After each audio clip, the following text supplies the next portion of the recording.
Hi, I'm Dustin Abbott. As many of you know, it was only a little over a year ago that I started to look at Nikon Z-mount products and bought a Nikon Z8 for my own test kit. As a byproduct, I actually reviewed the much newer 50mm F1.4 Z-mount lens first, but I was curious to see how it actually compared to one of the OG lenses on the system, which is the Nikkor Z 50mm F1.8 S that I'm reviewing here today. It was marketed as the premium option, but now because of the F1.4 lens being released, there is a little bit of market confusion because they're about the same size and weight. And frankly, the price isn't all that different either. And so today we're going to be diving into the build quality, the autofocus, and most importantly, the image quality to determine if this really is the premium lens. Now, I will do a subsequent head-to-head video later on, and so we can really explore that together. But today we're going to dive in and look at this lens and how it performs. I'm filming on it right now. Let's dive in and let's take a look. So last year I did a review of the Arrowzoom acoustic tiles that I used for damping in my office. I'm back this year to take a look at another one of their products. These unique acoustic panels here that have a wooden design on them. Now, I'm in the midst of a really amazing space here at the church that I pastor. However, we do have one problem that you may have picked up already from the sound, and that is that a lot of noise bounces around here. A lot of hard surfaces, high ceilings, and so we're going to try to install some of these. I've got 24 of these to put up in a couple of these spaces like this to see if it helps to knock down a bit of the echo.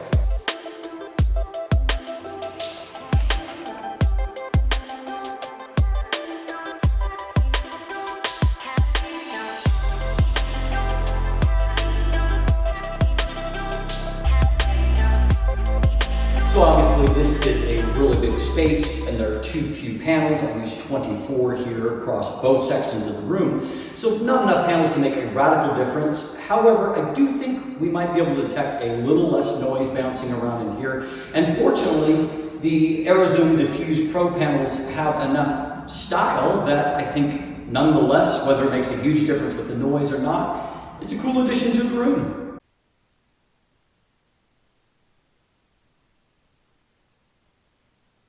So before we jump in, I just want to give you my disclaimer. The lens I'm reviewing today is a loaner from Nikon Canada. I appreciate them loaning me the lens. However, they have had no input on my conclusions, nor have they seen this video in advance of it being released to you. So we're going to start by taking a look at the build and handling. One of the things that really stood out to me is that this lens is very, very comparable in size to the 50mm F1.4 that I reviewed last year. This lens is about 2.5 millimeters shorter, same diameter, and it is a -7 in terms of the overall weight. And so obviously that makes the 50mm F1.4 relatively compact for a F1.4 lens. This lens is not particularly small for an F1.8 lens, however. Now, part of that is just going to be the reality with Nikkor lenses in general. Because of that large Z-mount, it has a 55mm diameter. It means that all of these lenses are just going to start bigger at the base than what, say, a Sony E-mount is going to be. And that's just part of the reality of the design. But a big part of it being not particularly small is the fact that even though it's an F1.8 lens, it's an unconventional one, and that this is a premium lens as opposed to a nifty 50. So to give you an idea of those dimensions, it is 76 millimeters, right around 3 inches in diameter. It is 86.5 millimeters or 3.41 inches in length, and it weighs in at 415 grams or 14.64 ounces.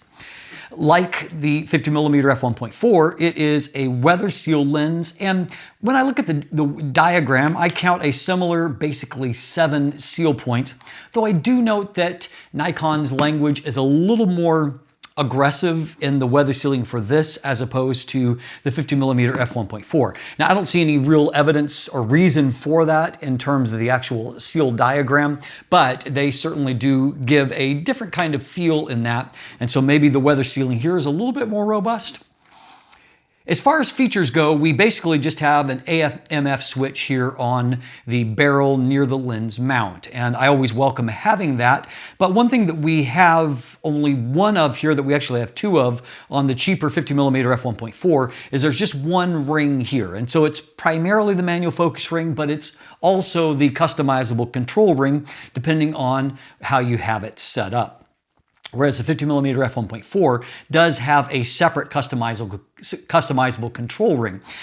However, if you do switch its function into aperture control, it's obviously going to be declicked, and I found that I could do smooth aperture racks, no real issue there. The ring itself, it does move very, very nicely, has nice damping. There's a fair bit of metals here in the barrel of this lens, and even the actual manual focus ring or customizable control ring, however you want to look at it. The ring itself is a ribbed metal, and it feels fairly premium. There are 9 blades inside in the aperture iris, and it does a pretty good job, as you've probably just seen in that rack, of keeping a circular shape. You can see them a little bit. Those, that nonagonal shape will show up a little bit, but overall it does pretty good. Up front, we have a 62mm front filter thread, which I would call typically uncommon because I don't see a lot of lenses with a 62mm thread. But in this case, it's also shared with the 50mm f1.4 and then both the 35 f1.8 and f1.4 lenses. And so it is somewhat of a standard here amongst these lenses. You can focus down as closely as 40 centimeters and get a 0.15 times magnification. That's not as high of magnification or quite as close as you can get with the 50mm f1.4. However, the up-close performance is better. So, win some, lose some. The price is $630 US, which on paper, it feels expensive for an f1.8 lens if you're looking at this from the perspective of it being a nifty 50 type lens. But as we're going to see in the optical portion, this is anything but a nifty 50 in terms of the optical performance. So, I think the price is actually pretty fair considering how good a lens it is, even if it doesn't have a particularly sexy maximum aperture. So overall, the build is nice here. It feels good. Everything functions as it should. It's just, fairly plain. So how about autofocus? We'll take a look first at the performance for stills. This has an STM focus motor, and I never get particularly excited when I see the word STM because I typically associate that with being a lower end focus motor system. In this case, however, it is well implemented, and so I was able, for example, to track action shooting squash, 20 frames per second, no problem keeping up with action. Everything was moving along well. You can see here in my formal test that focus goes back and forth, if not instantly, nice and quick, no real issue there. I had no problem in quickly nailing focus in people type shots or with the animals.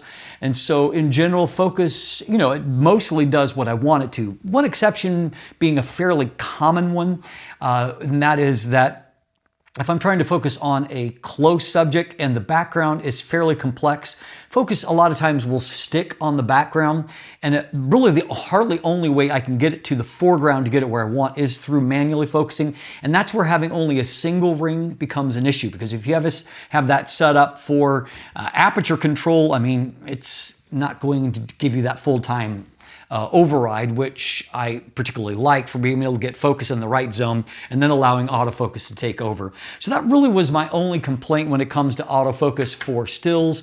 It really did a fine job otherwise, despite having just an STM focus motor. Now on the video side of things, I found that my touch to focus, it went pretty much as expected. I did feel it was a little bit more confident than the 50mm f1.4. However, you do still get an occasional quick rack in the wrong direction. I'm not quite sure what causes that, but I've seen it on just about everything that I've reviewed on Nikon. So it just seems to be kind of par for the course. Now, I did confer with Nikon Canada some, and I got some instructions on tweaking autofocus for my focus pull test, particularly for my hand test, because I've never quite been happy with that. And I discovered that for whatever reason, that the settings that you input for the way that autofocus reacts to detecting a subject is different from the way it reacts if you're just doing touch to focus. If you're doing touch to focus, you don't really have any finite control over that. However, if you're just allowing autofocus to detect a subject or to move back and forth between subjects, you certainly can have control over both the sensitivity and the speed in which it reacts. And so after some experimenting, I got something that I'm happy with. And so I found that I was able to get exactly what I was looking for in my hand test, which is one of the first times I've been able to do that. And so I appreciate the input that I got on that. I also found that focus did fine when approaching the camera. What I found, if you're looking for information on that, I found that I needed to be towards the high end of both sensitivity and speed to get any kind of the reactiveness that I was hoping for. And so certainly I was able to achieve that. And so I was happy with the results that I got after tweaking those settings. Now, how about the image quality? This is where the lens really, let's just say, exceeded my expectations. I will give you a deep dive optical breakdown at the end of the video, but right now I'll give you an overview. This is an optical design of 12 elements in 9 groups. And as you can see here, comparing the MTF charts, this is a very different MTF than what we see for the 50mm f1.4. Overall, I was not unhappy with the optical performance of the 50mm f1.4. No, it wasn't incredibly sharp or high contrast, but I felt like it was sharp enough and the rendering was nice enough that I went ahead and bought one, in fact. But in this case, we have got a very, very different reality in terms of the detail. And one thing that this lens really impressed me with is that I felt like its contrast and its micro contrast was almost apochromatic in design. Very exceptionally good. And as you can see here in a real-world comparison, that there's just, it's night and day in terms of the contrast that the f1.8S can achieve as compared to the f1.4 non-S-line lens. I also found that this lens has excellent fringing control, whereas certainly both particularly longitudinal style chromatic aberrations were an obvious issue on the 50mm f1.4, as you can see in this comparison here. Now, as far as some of the other characteristics of the lens, it has next to no distortion. Distortion is really not a problem at all. The tiniest amount of pincushion distortion, a -2 corrected that, but frankly, if you didn't correct it, you wouldn't notice it. Vignette is far more noticeable. It's a +71 to correct for that. I'm a little surprised by that, considering this is only an f1.8 lens, and as you can tell, it's not particularly small, and so I feel like that's an area that maybe could have been a little bit better, but it's certainly well within the realm of correctability. This lens is very impressively good wide open in terms of detail and contrast in the center of the frame and then in the mid frame. There's a bit of a fade towards the corners, but they're still not bad. Even wide open at f1.8, I found that there's just, that near apo look to the micro contrast, and so really renders fine details really exceptionally well without any kind of fringing, any loss of contrast. All the areas of the, kind of the edges of all the textured areas are all just really very crisp, very well defined. I was surprised that stopping down to f2, that mild 1/3 stop down, actually did improve contrast a bit more. By about f4, I feel like the corners are now pretty well perfect, and so you have exceptional sharpness all across the frame.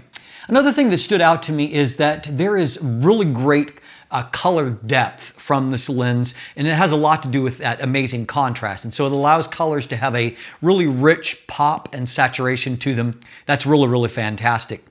At f11, you'll start to see a bit of diffraction and then a little bit more by f16, though I would call it mild in this case. I think that it's still usable at its smallest aperture of f16. Now, when I compared things like the specular highlights, bokeh balls, if you want to call them that, I found that the f1.4 lens has more pleasing roundness or geometry to them. However, it's marred a bit by having some fairly pronounced fringing. So the geometry is not as good on the f1.8S, but it doesn't have any of those fringing issues, and so it takes a win there. So then going out into the real world and doing some actual comparisons and rendering, I was expecting that the 50mm would probably look a lot better. And certainly it is able to achieve a more shallow depth of field. But when I was kind of diving deep into the rendering, I found that First of all, the rendering didn't look much different between them, except for in the corners. And one of the things that I am observing as I'm kind of diving into the S-line designs more is that Nikon's engineers are doing a better than average job of really looking at the performance at the edges of the frame. Now, obviously that was particularly true with the 135mm Plena, but even with this lens as an older design, I found that it actually does a really good job of rendering at the corners, outside of specular highlights, just defocused areas. And that definitely looks better than the f1.4 lens, which falls apart a little bit more at the edges. So, I mean, the rendering, I think, yes, it's just an f1.8 lens, but I think the rendering looks really good. And when you combine that with the far more than expected sharpness level, I think the lens has pretty amazing image quality. Now, as far as flare resistance, it is mostly good. However, I did note a bit of flashing when the light source is right out of the frame, as you can see here. So, I mean, you can compose accordingly. Some people will like that look and will utilize it. And if you want to avoid it, you just change your composition a little bit. Really not all that big a deal. So, optical performance here is really pretty fantastic. My conclusion is that on paper, this really isn't all that impressive a lens. But the reality of the 50mm f1.8s is just so much better than what the premise of the lens actually is. Now, I do have to dock Nikon that their marketing with these f1.8 and f1.4 lenses is frankly rather confusing. And I think that there's going to be a lot of people who maybe aren't as invested as you are in doing their research that are going to be a bit confused why the f1.4 lens is cheaper than the f1.8 lens. So marketing aside, if you're in the know, then you will know that the S-line is probably the way to go.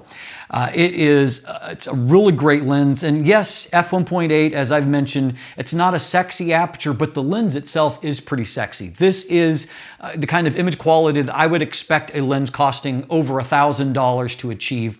And so when I look at it in that perspective, at a price point of around $630, it does feel like a pretty strong value. And that's true even in 2025.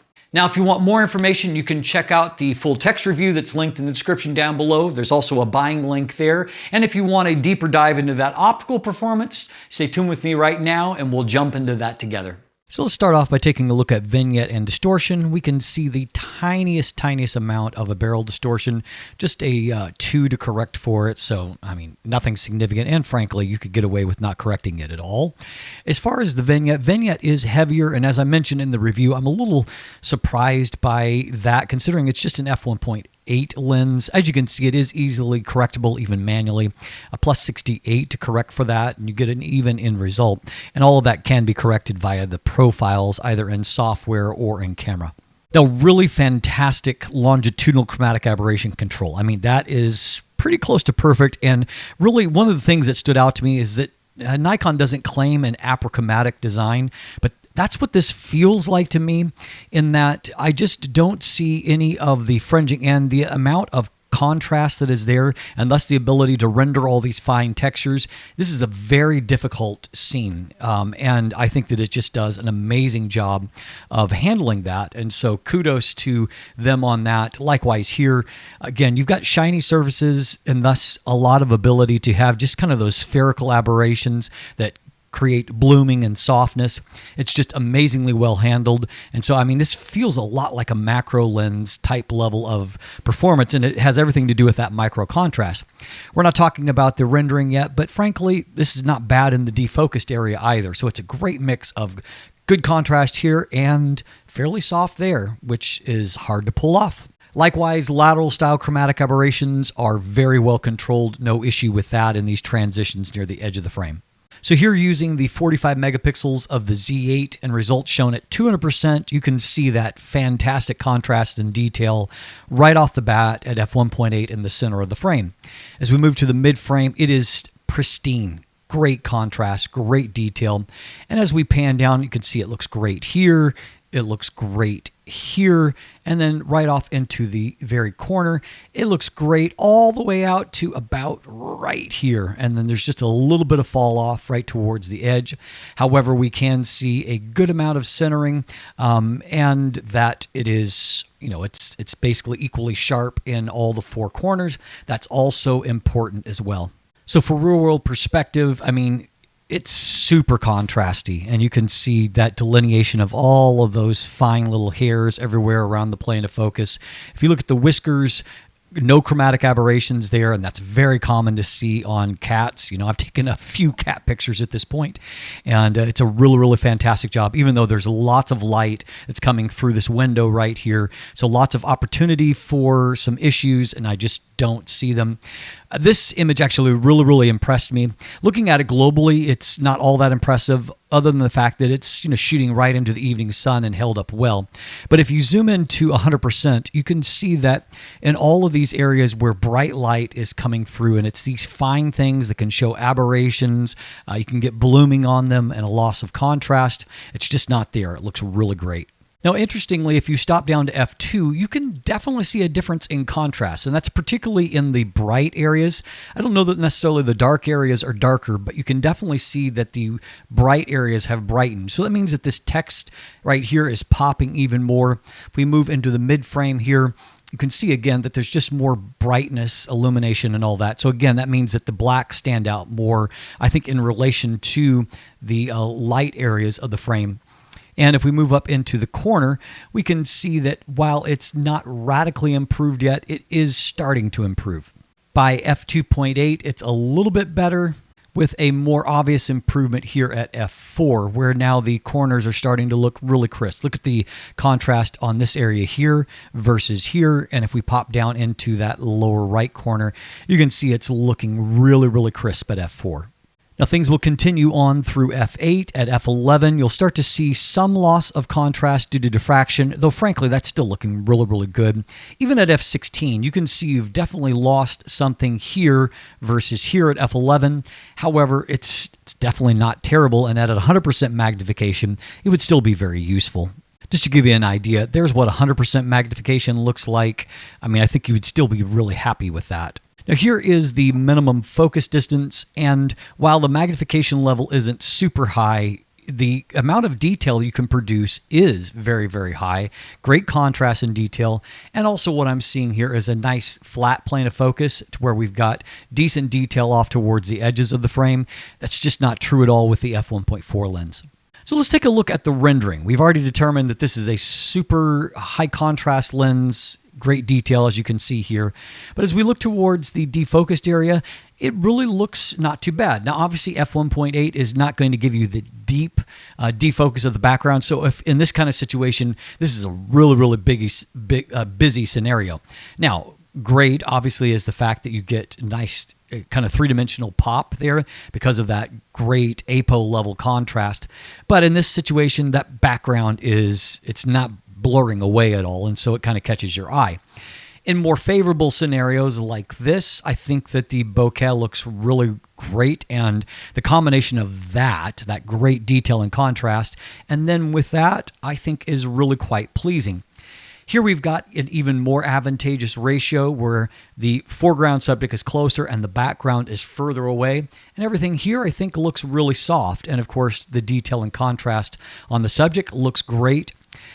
Likewise here, you can see how well aberrations are controlled, whether it's in the imprint there or on the shiny bits there. Now, as far as the specular highlights, there is definitely some busyness in them. There's no question that they're smoother on the f1.4 lens. However, you also don't have any kind of fringing on the outside edge. Now, as you get up into the corner, you're going to get that typical kind of cat eye effect. Stopping down to f2, it's a little bit better. f2.8, by this point, you've got basically round across the frame. f4 a little bit further. And yes, if you take a closer look, you can see a little bit of the aperture blade shape, but not too bad, really. It's staying pretty nicely circular, even this small of an aperture. Overall, I felt like images looked pretty great, and a combination of great color, great detail and contrast, and then a really pretty decent rendering I think stands out well. Here we've got bright sun up above this, but you can see that the image is holding up very nicely, and you know, my overall kind of impression, now if I look closely I can see it's more like a lemon here, but my overall impression as I look at this is of nice round bokeh, and so that's awesome. I think that the micro contrast is amazing on this lens. I mean, look at all of the fine kind of texture and detail and how inky the darks look on there.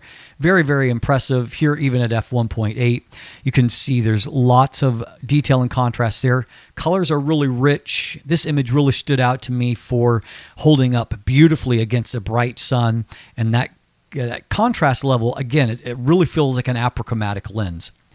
Here in this setup, you can see good detail on the subject. And as I'm going to highlight more in the breakdown versus the f1.4 lens, it's in the zone near the edge of the frame where I feel like this holds up better than that lens does. And in the more defocused background, I think the rendering overall looks pretty good. This is probably the only kind of busy area. There's a similar one over on this side, but overall, I think the image looks just fine. Now, as far as flare resistance, there is, as I showed previously with the video, there's a little bit of a flashing effect that you can get when the sun is just right out of the frame. I think it's fairly artistic, so I'm not overly concerned about that. Here we can see with the sun just being kind of clipped by the edge of the eaves trough there. You can see some very mild ghosting artifacts, no big deal overall. Here with the sun right in the frame, it's holding up fine, and even when stopped down as it is here, it's holding up fine there. So overall, a really nice optical performance. So thanks for sticking around throughout the optical breakdown. I will follow this video up with a head-to-head with the f1.4, so stay tuned for that. As always, thanks for watching. Have a great day, and let the light in.